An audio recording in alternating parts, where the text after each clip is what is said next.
Hi there, my name is Mr. Pease and I'm Senior Assistant Head Teacher here at Netherstowe School. My responsibilities include the quality of teaching and learning. You will already have heard what Mr. Langston Jones has had to say about how this is a really important focus for our school. But instead of me talking about how we've maintained a consistent approach to teaching and learning, I thought it'd be really good to ask some of our students. Obviously you've been here for a couple of weeks. Yeah? Yeah. Okay. What's been the best thing so far, Deegan, about being at Netherstowe? The best thing so far about being at Netherstowe is the teachers and lessons. What's good about them? The best thing about the teachers and lessons is that the teachers are really nice and the lessons are fun. Okay, what about, so what's a lesson look like at Netherstowe? How does it start? So you start off with a DNA, which is a do now activity. So you have a basic activity, so it might be describe the 3 pictures and what they mean to you. And then if you finish that, you go down to a stretch it, which is a challenge. It might not necessarily be to do with the pictures, but it'd be something to do with your lesson. You don't have to do the stretch it. Yeah, stretch it is optional and you have 5 minutes to complete all of it, well, as much as you can. There's always a stretch it question in most lessons, which if you feel confident in the answers you've wrote down, then you can go on to that, and that will just stretch your mind a bit more to get ready for the start of the lesson.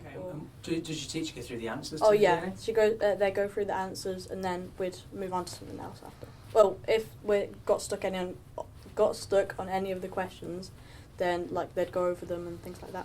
After you do this learning intention slide, don't you? Yeah. So just talk to me about what's on that slide.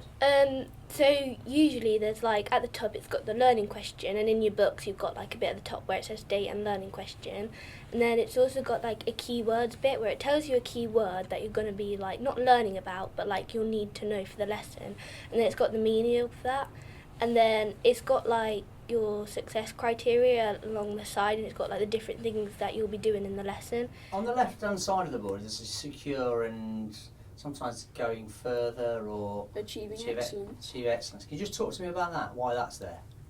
It's there so you can see what you can aspire to. Do you enjoy your lessons? Yeah. A lot, yeah. Okay, so we'll keep getting we'll start with Sam again, but what do you enjoy about your lessons? I enjoy that they don't just set us off with a task and leave us to do it. They actually show an example first and show you how to do it, and then you do it.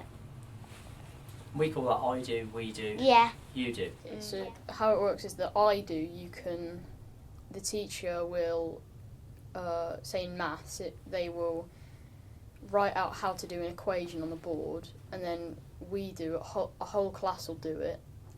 So people will put their hand up and chip in to try and solve it, and then we'll all do it in our books on our own. Did you find that useful doing it that way? Yeah, I think it's really useful because you can, if you might not be that good at it at the start, you can see how they do it, and then you can see how you do it, and then at the end you can finally do it yourself and have more understanding of it. Do you get asked questions in your lessons? Yeah. A lot of questions. Yeah.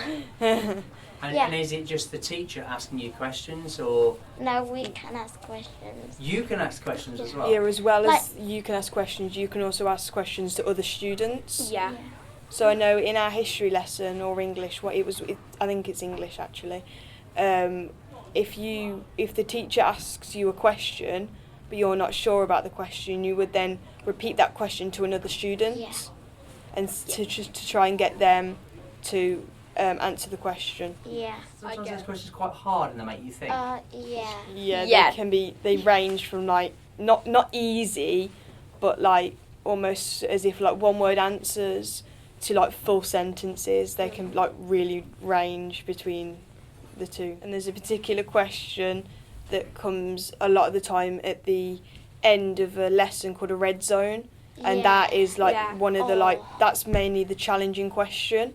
So it normally, if it's English or something to do with writing, it's a big paragraph, and you almost everything that you've learnt in that lesson you would then put into that red zone.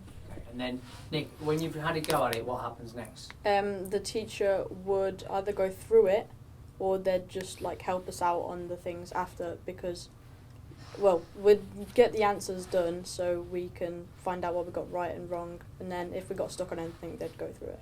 So how do they challenge you in your lessons? Well, I think sometimes they put you out of your comfort zone, but not in a bad way. They push you to your highest of abilities to make you the best that you can be. So if they ask you, like Barney said, you don't always put your hand up. They come to you, which sort of challenges you to see if you've been listening and to see if you can explain that answer more than, say, some other people can. So it challenges you to push yourself to your limits so you can then become the best you can be in all subjects. Oh, they challenged me a lot by the questions, definitely in math, because I'm not the best at math, but they pushed me to my limits and now I'm a lot better at it. It's definitely made a big difference with my education. It's helped loads. Well, I did the GCSE question in maths and I nearly got all of it right, so I'm quite proud of that because that could be helpful in the future if I ever get that question. They pushed me because I wasn't really good at French, and then I had Mr. Cheshire, and I've got really better now, and I can do like sounds now, yeah.